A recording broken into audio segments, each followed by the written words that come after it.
రామ్ చరణ్ RC16కి అయితే power cricket అని ఓ title అయితే బయటకు వచ్చింది. అది చూసినప్పటి నుంచి ఫ్యాన్స్ అయితే ఫుల్ హ్యాపీగా ఫీల్ అవుతున్నారు. బికాస్ తెలుగు సినిమా ఇండస్ట్రీలో ఏదైనా కూడా క్రికెట్కి సంబంధించి ఉంటే పక్కాది హిట్ అవుతుంది. ఆఖరికి MS ధోని సినిమా హిందీలో తీసి దాన్ని తెలుగులోకి డబ్ చేసి తెలుగులో ఇంకా పెద్ద హిట్ అయిందనే చెప్పాలి. సో ప్రజెంట్ ఒక క్రికెట్ బ్యాక్ డ్రాప్లో వెళ్ళబోతుంది. అది కూడా రామ్ చరణ్ ఒక కీలకంగా ఆయన కొంచెం ఏదైనా డ్యామేజ్ పరంగా లేకపోతే కాళ్ళు లేకపోవడం ఏదైనా ఫిజికల్ హ్యాండిక్యాప్ అట్లా ఉంటారు. అసలు ఏం జరుగుతుంది? అంటే మొత్తానికి అసలు బుచ్చిబాబు డైరెక్షన్ లో రామ్ చరణ్ సినిమా చేస్తున్నాడని ఎప్పుడైతే న్యూస్ వచ్చిందో అప్పటి నుంచి కూడా ఈ సినిమా మీద భారీగా అంచనాలు పెట్టుకున్నారు. అంటే ఆల్మోస్ట్ ఇప్పటి వరకు గేమ్ చేంజర్ సినిమా మీద ఇంతకు మించి ఎక్కువ డబ్బులు అంచనాలు పెట్టుకున్నారు. ఎందుకంటే ఒకవైపు శంకర్ డైరెక్షన్, ఇంకోవైపు గ్లోబల్ స్టార్. సో వీళ్ళిద్దరి కాంబినేషన్లో ఎంత ముఖ్యంగా శంకర్ ఒక ప్యూర్ తెలుగు వాటితో సినిమా చేస్తున్నాడంటే ఖచ్చితంగా అదే మొదటి సినిమా.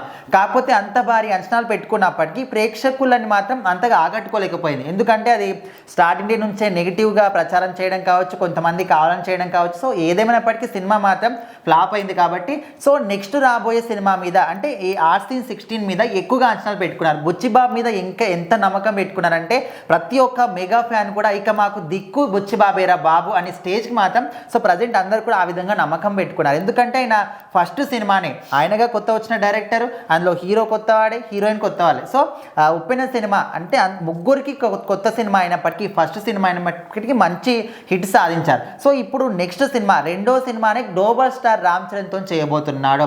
సో ఖచ్చితంగా ఇది ఆయనకు ఒక పెద్ద సవాల్ అనుకోవచ్చు. ఎందుకంటే ఇక్కడ మెగా ఫ్యామిలీ అభిమానులు అందరూ కూడా ఏమి నమ్మకం పెట్టుకున్నారు, ఆయన నమ్మకం ఆయన ఖచ్చితంగా నిలబెట్టుకోవాలి. సో మొత్తానికి ఈ సినిమా అయితే ఒక క్రికెట్ బ్యాక్డ్రాప్లో తెరకెక్కిస్తున్నారు. సో అందుకోసమని పవర్ క్రికెట్ అని ఒక పేరు కూడా అనుకున్నట్టు తెలుస్తుంది. ఇంతకు ముందు వరకు ఏమో పెద్ది అని ఒక పేరు అనుకున్నారు. సో తర్వాత మళ్ళీ ఇప్పుడు ప్రజెంట్ అయితే తాజాగా మనకు పవర్ క్రికెట్ అనే విధంగా అనుకుంటున్నారు. కాకపోతే ఇది కూడా ఇంకా ఫిక్స్ లేదనమాట. కూడా కెమెరామెన్ ఎవరైతే ఉన్నారో ఆయన కూడా ఒక ఫోటో పెట్టినా అందులో ఏదైతే ఫ్లడ్ లైట్స్ ఉన్నాయో అవి కూడా కొంచెం క్రికెట్ బ్యాక్గ్రౌండ్లో అనిపించాయి.